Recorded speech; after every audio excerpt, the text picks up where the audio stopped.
Welcome back to another MLB divisional preview. Today I'll be looking at the AL East, and I'm previewing every single MLB division, so make sure you subscribe so you don't miss a video. Starting off with the Toronto Blue Jays. Last season they were 74-88, and this offseason their only notable loss was Jordan Romano, but they added Anthony Santander, Andres Gimenez, Myles Straw, Max Scherzer, Jeff Hoffman, Yimi Garcia, and Nick Sandlin. And their bullpen got a lot better with the additions of Hoffman, Garcia, and Sandlin. Last season, Jeff Hoffman was an all-star, and in 68 games, he had a 2.1 ERA, a .96 whip, 98 strikeouts, and a 188 ERA+.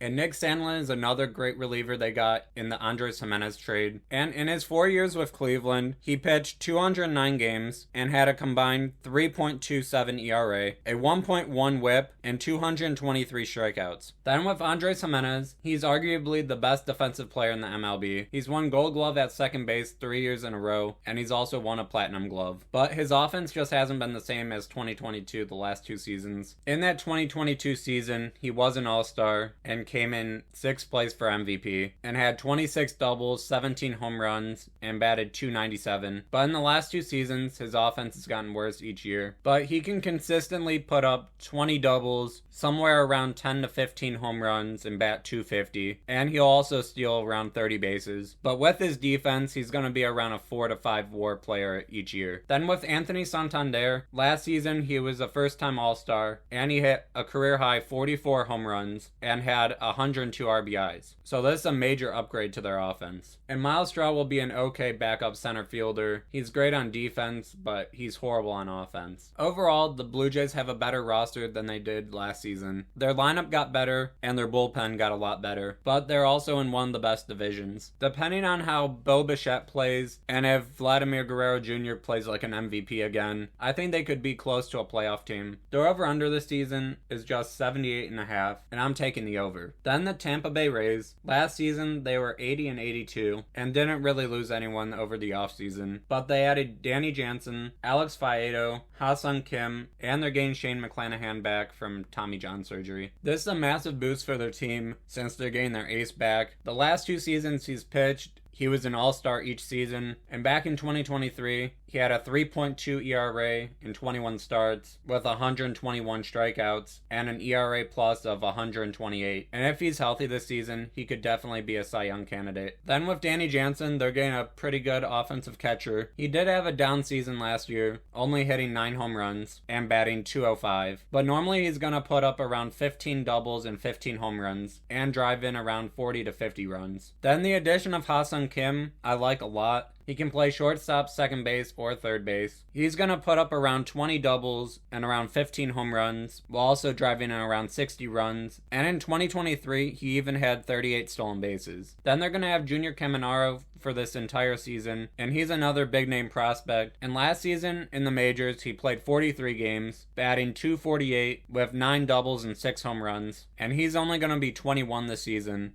And he could be a guy that hits 30 doubles and 30 home runs a year. And I think this Rays team is going to be much better than last season. Their over-under this year is 81.5, and I'm taking the over. Then the Boston Red Sox. Last season, they were 81-81. And over the offseason, they lost Tyler O'Neill, Nick Pivetta, Kenley Jansen, Danny Jansen, and Chris Martin. But they had a very good offseason, bringing in Alex Bregman, Garrett Crochet, Walker Buehler, Aroldis Chapman, and Patrick Sandoval. And they're also going to have Lucas Giolito this season that they signed last offseason, but he had Tommy John surgery. So they're going to have a lot of pitching depth. They had in one of the best pitchers in the American League last season with Garrett Crochet, and you're getting one of the best third basemen in the MLB with Alex Bregman. Last year was kind of a down year for Bregman, and he still put up a 4.1 WAR and had 30 doubles, 26 home runs, batting .260 with a .315 on base percentage and a .768 OPS. And their top 3 prospects are expected to be called up this season,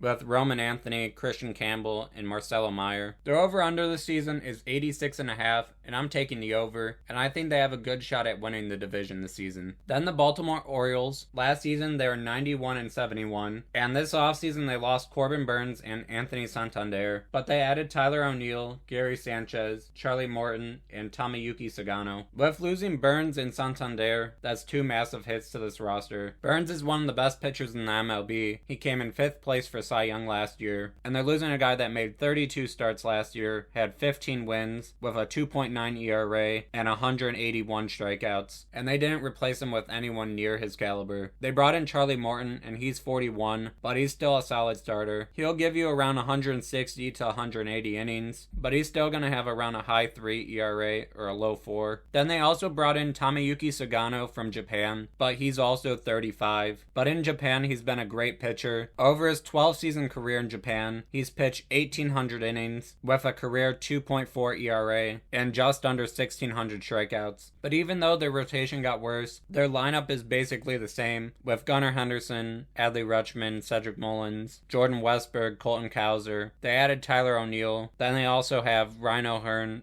Ryan Mountcastle, and Jackson Holiday. But they're also going to have their closer back this year, Felix Bautista, and he missed all of last season after getting Tommy John surgery. Overall, I still think they're going to be a good team. Their over-under this season is 87.5, and because of their starting rotation, I'm going to take the under. Then finally, the New York Yankees. Last season, they were 94-68, but this offseason they lost Juan Soto, Gleyber Torres, and Clay Holmes, but they added Cody Bellinger, Paul Goldschmidt, Max Fried, and Devin Williams. But Garrett Cole is out for the season with Tommy John surgery, which is a massive hit to their rotation, and I think that's going to hold them back a lot this year. Overall, I think they're kind of neutral from last season. I don't think they got much better or much worse. Obviously, Soto is much better than Bellinger, but Goldschmidt is better than Rizzo, and Max Fried and Garrett Cole are very similar. Fried is going to have a much lower ERA than Cole, but Cole would have gave him more innings and more strikeouts. And Devin Williams is a big addition to their bullpen. A great thing this season is going to be Jason Dominguez being an everyday player now, but I still think their rotation is kind of iffy. They have a great ace with Max Fried, then they have Carlos Rodon, Marcus Semien, Clark Schmidt, and Will Warren, and he's currently injured, but they also have Luis Gil. Aaron Judge is coming off his second MVP season, and he could win MVP every single season if he's healthy. He's only had it once in his career where he had back-to-back healthy seasons, and that was in 2021 and 2022, where he played 148 games, then 157.